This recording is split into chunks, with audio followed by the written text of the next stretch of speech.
मुंबई से शर्मिला धारपुरे आपने मुझे फ़ोन कॉल पर अपनी चिंता जताई है। प्रधानमंत्री जी नमस्कार। मैं शर्मिला घारपुरे बोल रही हूँ मुंबई से। मेरा आपसे स्कूल और कॉलेज एजुकेशन के बारे में सवाल है। जिससे एजुकेशन सेक्टर में पिछले बहुत वर्षों से सुधार की ज़रूरत पाई गई है। पर्याप्त स्कूलों का या कॉलेजेस का न होना या फिर शिक्षा में एजुकेशन की क्वालिटी न होना। ऐसा पाया गया है कि बच्चे अपना एजुकेशन पूरा भी कर लेते हैं, उन्हें फिर भी अक्सर बेसिक चीज़ों के बारे में पता नहीं होता है। उससे हमारे बच्चे दुनिया की दौड़ में पीछे पड़ जाते हैं। इस बारे में आपके क्या विचार है और आप इस सेक्टर को किस तरह से इसमें सुधार लाना चाहते हैं, इसके बारे में कृपया हमें बताइए। धन्यवाद। ये चिंता बहुत स्वाभाविक है। आज हर परिवार में माँ-बाप का अगर पहला कोई सपना रहता है तो वो रहता है कि बच्चों की अच्छी शिक्षा। घर, गाड़ी सब बाद में विचार आता है। और भारत जैसे देश के लिए जन मन की ये भावना है, वो बहुत बड़ी ताकत है।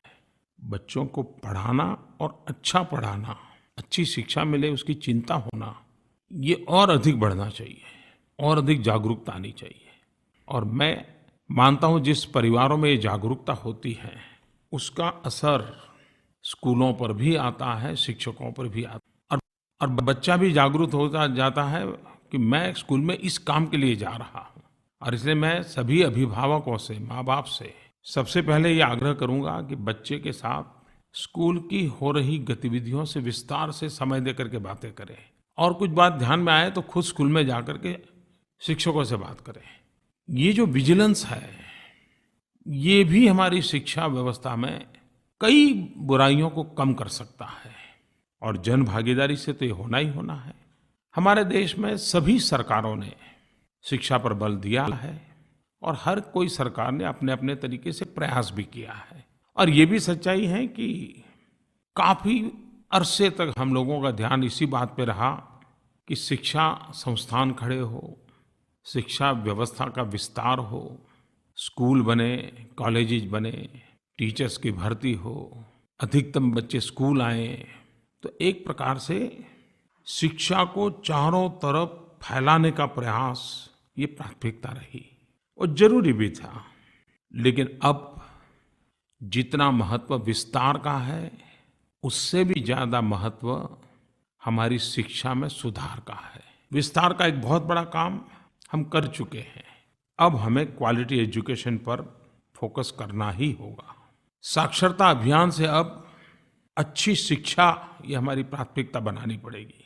अब तक हिसाब किताब आउटले का होता था, अब हमें आउटकम पर ही फोकस करना पड़ेगा। अब तक स्कूल में कितने आए उस पर बल था, अब स्कूलिंग से ज़्यादा लर्निंग की ओर हमें बल देना होगा। एनरोलमेंट, एनरोलमेंट, एनरोलमेंट, ये मंत्र लगातार गूंजता रहा। लेकिन अब जो बच्चे स्कूल में पहुँचे हैं उनको अच्छी शिक्षा, योग्य शिक्षा, इसी पर हमने ध्यान केंद्रित करना होगा। वर्तमान सरकार का बजट भी आपने देखा होगा, अच्छी शिक्षा पर बल देने का प्रयास हो रहा है। ये बात सही है कि बहुत बड़ी लंबी सफ़र काटनी है, लेकिन अगर हम 125 करोड़ देशवासी तय करें तो लंबी सफ़र भी कट सकती है। लेकिन शर्मिला जी की बात सही है कि हमें आमूलचूल सुधार लाने की ज़रूरत है। इस बार बजट में आपने देखा होगा एक लीक से हट करके काम किया गया है। बजट के अंदर 10 सरकारी यूनिवर्सिटी और 10 प्राइवेट यूनिवर्सिटी, उनको सरकारी बंधनों से मुक्ति देने का और चैलेंज रूट पर उनको आने के लिए कहा है कि आइए आप टॉप मोस्ट यूनिवर्सिटी बनने के लिए क्या करना चाहते हैं बताइए। उनको खुली छूट देने के इरादे से योजना रखी गई है। भारत की यूनिवर्सिटी भी वैश्विक स्पर्धा करने वाली यूनिवर्सिटी बन सकती है, बनानी भी चाहिए। इसके साथ साथ जितना महत्व शिक्षा का है उतना ही महत्व स्किल का है। उसी प्रकार से शिक्षा में टेक्नोलॉजी बहुत बड़ा रोल प्ले करेगी। लॉन्ग डिस्टेंस एजुकेशन, टेक्नोलॉजी, ये हमारे शिक्षा को सरल भी बनाएगी और ये बहुत ही निकट भविष्य में इसके परिणाम नज़र आएंगे, ऐसा मुझे विश्वास है।